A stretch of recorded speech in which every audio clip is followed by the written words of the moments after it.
Salut à tous, salut Toki. Salut, Renou, encore une fois, Bon, de t'es prêt nouveau. pour ce qu'on va envoyer? Bien sûr que t'es prêt vu qu'on l'a préparé ensemble, mais est-ce que vous, Toujours, vous êtes prêts? bah il faut, hein. Prenez vos chips et votre coca là, ou je sais pas ce que vous buvez, et Ouais. puis hop, on est Non, non, parti, pas de hein. coca.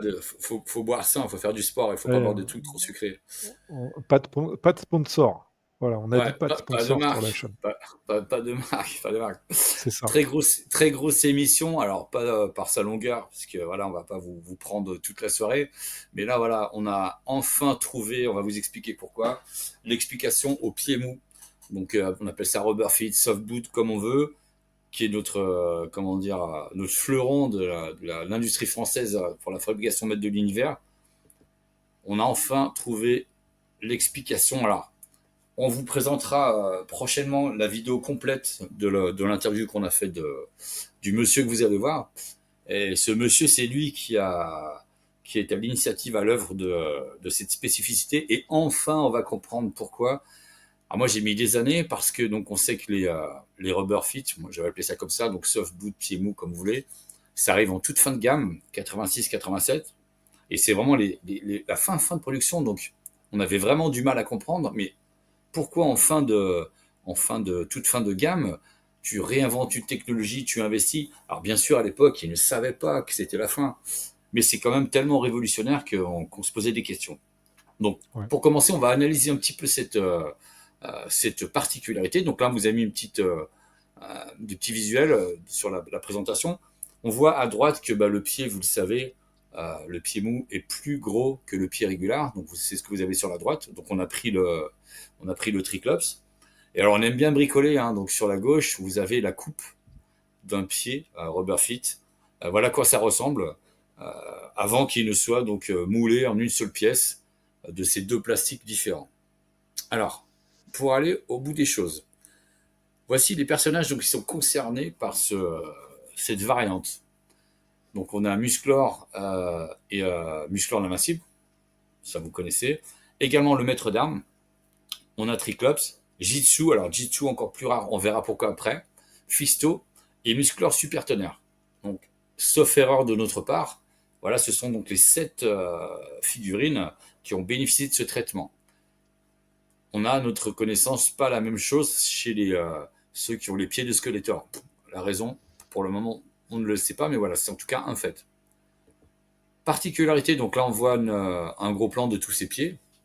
Donc, comme on vous le disait, c'est fait en deux pièces. Il y a la cuisse et le mollet, le haut du mollet, qui sont dans le même plastique dur que vous avez sur les figurines classiques. Et par contre, au niveau de la botte, on a un plastique mou qui est différent, qui a été moulé par-dessus. Pourquoi? Alors, pour le moment, on ne le savait. Enfin, vous allez voir pourquoi dans quelques instants, mais mystère complet. Donc, on vous a remis la coupe, donc et Musclor invincible, Manatarm, Striclub, Jitsu, Fisto et Musclor super tonnerre.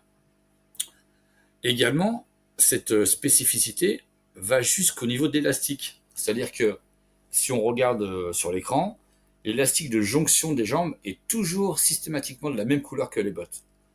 Sur le Méthodiquement, on reprend Musclor et Musclor invincible, donc ce sera la même couleur que la botte. Triclops, ça se voit moins, mais la botte est noire, l'élastique est noir. Fisto, c'est un petit peu plus facile à voir, violet. Jitsu, pareil, l'élastique est donc argenté. Et Musclor super tonnerre, donc l'élastique est blanc. On vous a remis une petite coupe comme au début, mais bon, on va passer on a déjà parlé de la spécificité de ces techniques, de ces technicités. Et par contre, petite question qu'on vous pose, est-ce que vous avez déjà vu, parce que nous, ce n'est pas le cas, un de ces deux persos? Alors, il date de la même époque, le mécanique avec son Blue Frame 3 lignes, eh bien, de 86-87. Prince Adam, pareil, alors, rarissime exemplaire avec un Blue Frame 3 lignes. Et eux, ceux du moins que vous avez à l'écran, à la différence des rubber feet, donc c'est des pieds standards, avec un élastique qui est transparent, l'élastique qui va relier les deux jambes. N'hésitez pas dans les commentaires si vous avez un de ces exemplaires ou si vous l'avez vu comme ça nous intéresserait pour qu'on puisse compléter un petit peu comment dire, ce point de vue. Alors maintenant, Toki, est-ce que on est prêt pour envoyer comment dire, Le le pourquoi du reveal, comment. comment on dit, le pourquoi du Bah comment. non, non, on n'est pas prêt. On va arrêter l'émission là. Voilà. Salut. On vous remercie. On vous a Abonnez-vous, eu. likez.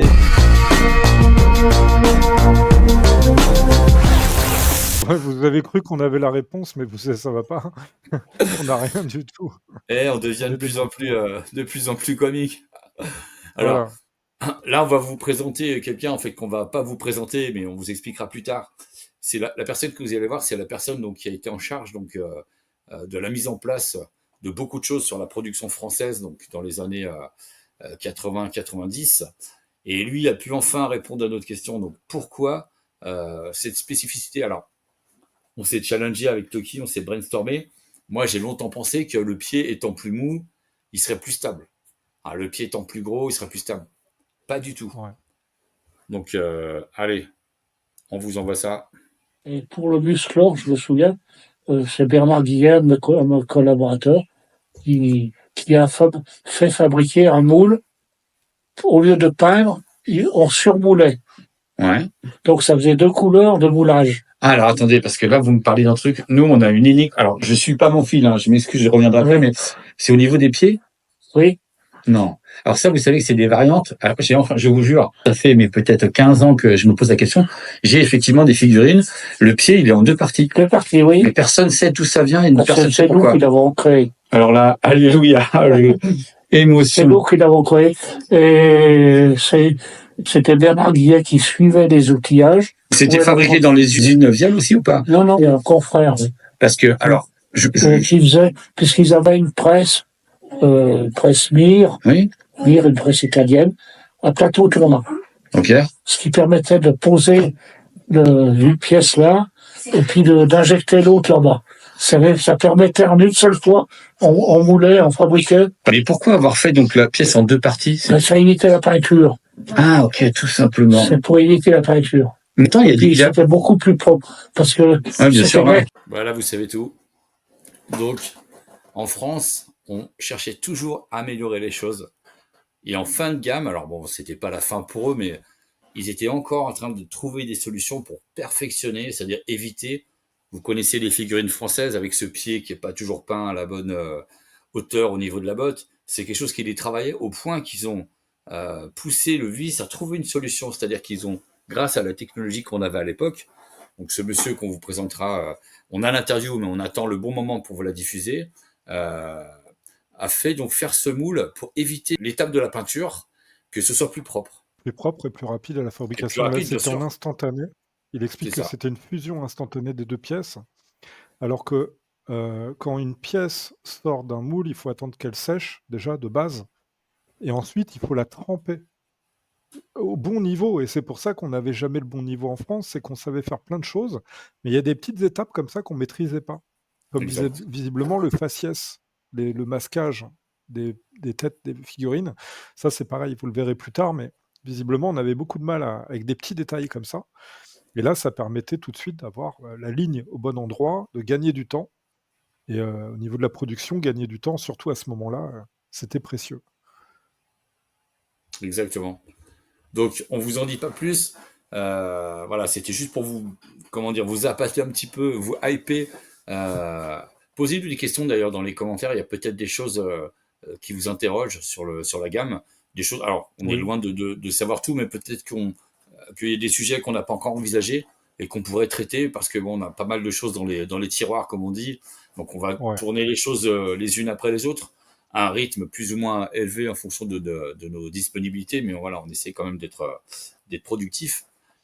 Mais en tout cas, moi personnellement, j'adore cet épisode parce que peut-être que voilà, ceux qui vont regarder vont se dire ouais, bof, mais il y a sans doute des fous comme moi qui se disaient, qui devaient se dire mais bon sang, pourquoi? Et voilà, c'est ça aussi qu'on veut partager avec vous, c'est que il n'y a pas de limite. On va, il faut, après c'est pas non plus, faut avoir aussi un petit peu de chance, mais avec de la détermination, euh, en enquêtant un petit peu, on peut aller sur le terrain, on peut, du moins nous, c'est ce qu'on veut faire avec cette chaîne, aller trouver les acteurs de l'époque, et croyez-moi, vous allez voir, on en a d'autres, pour répondre à nos questions, des questions qui nous hantent, qui sont loin d'être existentielles. Mais en tout cas, moi, quel plaisir. Et quand je vois ce monsieur qui est tout content, parce que c'est vrai qu'effectivement, moi, j'avais préparé ma petite interview, on l'avait préparé avec Toki, on avait préparé des questions. Et quand il me lâche ça, je me dis, attends, de quoi il me parle? Et ça se voit, enfin voilà, pour moi, c'est toute cette aventure, et c'est pour ça que cet épisode, pour moi, il est vraiment important. Du moins, on est ravis de partager cette info, ces informations avec vous. Le but étant de la chaîne, c'est quand même de vous faire découvrir des choses comme ça. Tant qu'on le peut, on essaye d'avoir les informations, mais essayer de vous ramener un maximum de pertinent aussi. Pas que reprendre des sujets qui ont été traités, même si on le fait de temps en temps. Parce que voilà, il faut revenir sur certaines choses. Internet n'a pas la mémoire infinie. Je ne sais pas comment on dit. Tu sais, il y a beaucoup de choses qui ont disparu depuis l'époque, donc c'est bien de Exactement. remettre des choses à jour. Et puis essayer de résoudre quelques mystères, pardon, comme celui-là. Et puis on en aura d'autres à venir. On vous prépare d'autres choses. Donc restez attentifs à la suite de nos aventures et de nos émissions. Toki, t'as tout dit. À plus. À plus tard, merci. Sakalania.